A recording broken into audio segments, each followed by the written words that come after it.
nous avons proposé aux chefs d'État africains de réorganiser notre présence. Comme on est très poli, on leur a laissé la primauté de l'annonce. Et vous ne trompez pas, c'est nous qui l'avons... Et parfois, il a fallu les pousser. Mais pas parce qu'on est poli et correct et qu'on se réorganise nous-mêmes qu'il faudrait que ce soit retourné contre nous en disant ils sont chassés d'Afrique. Je peux vous dire que dans bien de ces pays, on ne voulait pas enlever l'armée française ou même la réorganiser. Mais on l'a assumé ensemble. C'est ça le partenariat. Je crois qu'on a oublié de nous dire merci. C'est pas grave, ça viendra avec le temps. L'ingratitude, je suis bien placé pour le savoir, c'est une maladie non transmissible à l'homme. Mais je le dis pour tous les gouvernants africains qui n'ont pas eu le courage vis-à-vis de leurs opinions publiques de le porter, aucun d'entre eux ne serait aujourd'hui avec un pays souverain si l'armée française ne s'était pas déployée dans cette région. Avec cette phrase... Vous avez bien compris, vous avez bien entendu ce que vous venez d'entendre. Les Africains ont oublié de dire merci à la France. Je ne sais pas parfois si Emmanuel Macron s'entend parler, hein, mais ce ton paternaliste, cette façon de s'exprimer face aux Africains commence à devenir énervant complètement. Cette phrase, Emmanuel Macron l'a proclamée ou l'a dite lors de la conférence des ambassadeurs français à Paris il y a quelques jours. Donc il réunit tous les ambassadeurs et quand il s'agit de parler de l'Afrique, des Africains, voici les mots qu'il utilise. Ils ont oublié de nous dire merci. L'ingratitude est une maladie non transmissible à l'homme. L'ingratitude est une maladie non transmissible à l'homme. Je ne sais pas comment vous comprenez cette phrase. Dites-le moi dans les commentaires. Mais je pense qu'il faut qu'à un moment donné, nous les Africains aussi, on arrive à comprendre le vrai sens des choses et à prendre les bonnes décisions pour nous. On s'est offusqué. Ça soulevait un tollé, cette phrase. Les gens se sont énervés comme d'habitude dans les émotions et plein de choses. Oui, la France, on en a marre, on est fatigué et tout. Mais je pense que dans cette vidéo, ce qu'on va faire, on va plus parler des actions à poser. Parce que si nous ne comprenons pas qu'il nous faut complètement nous séparer de la France à un moment donné, je pense que nous n'allons pas vraiment avancer. Pour moi, le développement de l'Afrique, spécialement des pays de l'Afrique francophone, se fera lorsque nous allons avoir un détachement total avec la France. Même la France en tant qu'allié et partenaire, on devrait pouvoir s'en débarrasser. Oui, je le dis. Vous m'avez entendu ces derniers jours beaucoup parler de la France, beaucoup parler des problèmes que les Africains ont avec la France. Certains m'ont dit, mais Jean-Yves, tu parles trop de la France, pourquoi? Tout se résume à la France. Non, c'est parce que vous comprenez à un moment donné que la volonté réelle de la France n'est pas de voir les Africains s'émanciper. Vous le comprenez, acceptez et ayez l'intelligence, désolé, de vous lire entre les lignes. La France n'a aucun intérêt de voir les Africains s'émanciper, les Africains être libres. Parce que remettons-nous dans les contextes. Remettons-nous dans le contexte. Pourquoi Emmanuel Macron dit cette phrase? Ils ont oublié de nous dire merci. Il le dit parce que les pays dans le Sahel, les pays du Sahel, le Mali, le Burkina, le Niger, ont décidé de se séparer de la France. Ok, ça on le sait tous, ils ont créé l'AES, qu'on soit pour l'AES ou contre l'AES, mais en tout cas pour moi je trouve que ça a été une solution salutaire. En plus de ça, il y a le Tchad qui a annoncé qu'il voulait que les bases militaires françaises présentes au Tchad soient démantelées. En gros, que l'armée française parte et quitte le Tchad. Le Tchad décide de mettre fin à ces accords de sécurité et de défense avec la France. Et je vais lire pour que vous puissiez comprendre l'ampleur des choses. Le gouvernement de la République du Tchad informe l'opinion nationale et internationale de sa décision de mettre fin à l'accord de coopération en matière de défense signé avec la République française. La France est un partenaire essentiel, mais elle doit aussi considérer désormais que le Tchad a grandi, a mûri, et que le Tchad est un État souverain et très jaloux de sa souveraineté. On a aussi le Sénégal qui a dit pareil. Nous ne voulons plus de l'armée française dans nos pays.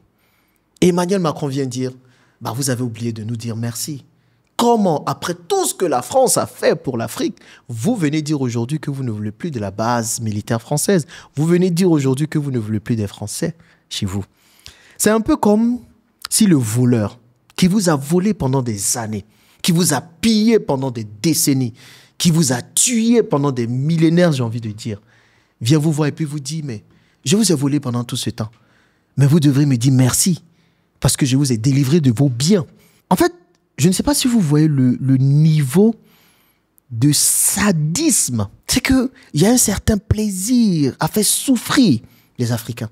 Et puis après, on vient vous tourner en bourrique. Vous pensez qu'Emmanuel Macron aurait utilisé les mêmes mots s'il parlait à des Américains? Vous pensez qu'Emmanuel Macron aurait utilisé les mêmes mots s'il parlait à des Israéliens, s'il parlait à des Chinois, s'il parlait à des Japonais? Non, jamais de la vie. Mais dès qu'il s'agit des Africains, dès qu'il s'agit surtout de l'Afrique francophone, dès qu'il s'agit des anciens colonisés, des anciennes colonies, alors tout de suite, il prend son ton paternaliste. Il prend son ton condescendant. Il prend son ton où il peut nous dire tout ce qu'il veut. Il sait que ça ne va pas aller quelque part. Parce que oui, les Africains, ils vont être émotifs, ils vont commencer à bavarder, mais ils ne poseront pas des actions concrètes. Et c'est ça l'image que nous avons. Donc, pour moi, je dis dans un certain sens, merci à Emmanuel Macron, dans un certain sens. Parce que si, avec ce genre de phrases, avec ce genre de comportement, nous les Africains, on ne se réveille pas aujourd'hui, je ne sais pas quand est-ce que nous allons nous réveiller. Ce n'est pas le premier président français à s'exprimer ainsi à des Africains. De Gaulle a fait pareil. Chirac a fait pareil. Sarkozy, n'en parlons pas, où il a insulté tout le continent à Ouagadougou. Et là, aujourd'hui, Emmanuel Macron, c'est jeune, parce que nous n'avons pas un grand écart d'âge, vient s'exprimer ainsi à tout un continent. Les amis, l'heure est venue de poser des actions concrètes. Et certains me disent, mais Jean-Yves, pourquoi tu soutiens l'AES? Mais c'est pour ça.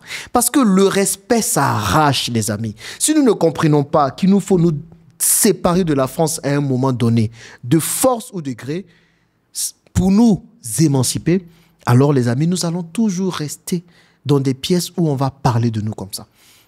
Et la première chose, la première action que moi je pose, c'est d'arrêter tout simplement de vénérer la France. Aujourd'hui, je ne comprends pas qu'il y ait encore des Africains qui voient la France comme le sauveur de l'Afrique.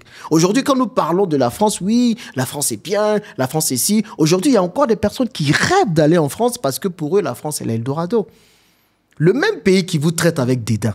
Et ne venez pas me dire ici, non, tous les Français ne sont pas comme ci, comme ça. Non, écoutez les gars, il représente la France. Il a été voté pour représenter la France. Certains vont me dire, oui, ça a été un vote contre plutôt le Front National, mais le Front National ne ferait pas mieux que ce que Macron fait aujourd'hui. Vous comprenez? Donc, je pense que c'est une grande majorité de Français qu'il représente aujourd'hui. Et ce ne sont pas des mots de haine, mais pour moi, ce sont des mots de prise de conscience que je suis en train de partager avec vous. Il est temps que nous puissions nous réveiller. Et heureusement que le Premier ministre Ousmane Sonko a pris la parole pour rappeler à la France, encore une fois, ce que la France serait sans les Africains. La France, aujourd'hui, serait allemande si les tirailleurs sénégalais ou les tirailleurs africains n'étaient pas partis donner leur vie pour que la France soit libérée. Donc ici, on se demande qui est l'ingrate? Qui doit dire merci à qui? Qui aujourd'hui tire les ficelles ou tire avantage du franc CFA? Aujourd'hui, la France, 7e puissance mondiale, est à ce rang, certainement à cause et grâce au franc CFA. Imaginons un seul instant que le franc CFA n'existe plus, où les pays africains de la zone francophone africaine doivent garder leur argent en France. Imaginons que ça n'existe plus, que le franc CFA disparaisse. Vous pensez que la France pourra encore garder son rang de 7e puissance mondiale? Vous pensez que la France pourra encore s'orgueillir d'être une puissance mondiale dans un certain sens, économiquement?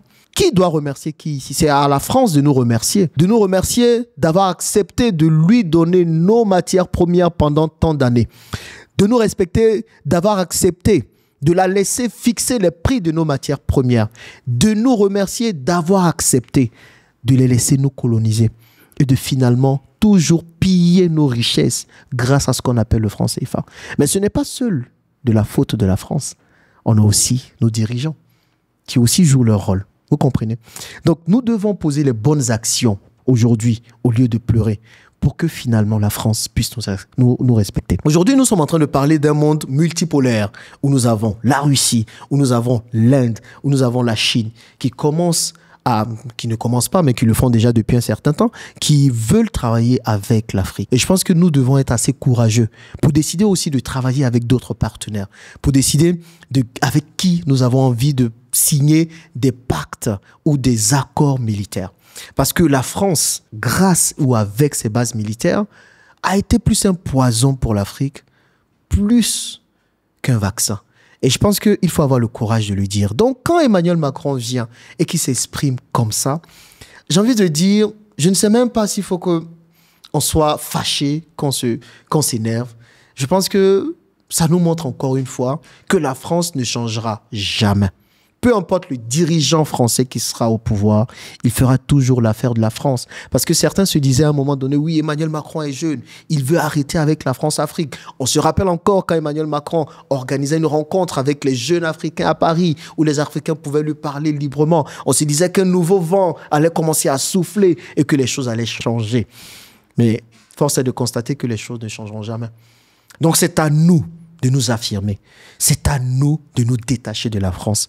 Et c'est pour ça, le travail de l'AES, du Burkina Faso, du Niger ou du Mali est salutaire aujourd'hui. Parce qu'on comprend que c'est de force que ça va arriver. Et ce n'est pas simplement en discutant avec la France ou en attendant que la France le fasse à notre place. Il faut nous réveiller, les amis. Et il faut vraiment poser les actions qui nous permettront de finalement être indépendants et souverains. Et je pense qu'Emmanuel Macron est en train de nous pousser vers ça. Et si nous ne le faisons pas maintenant, je ne sais pas quand est-ce que nous allons le faire. Dites-moi ce que vous pensez de tout ça. Mais un vent nouveau est en train de souffler. C'est à nous d'imposer le changement. Merci d'avoir suivi cette vidéo.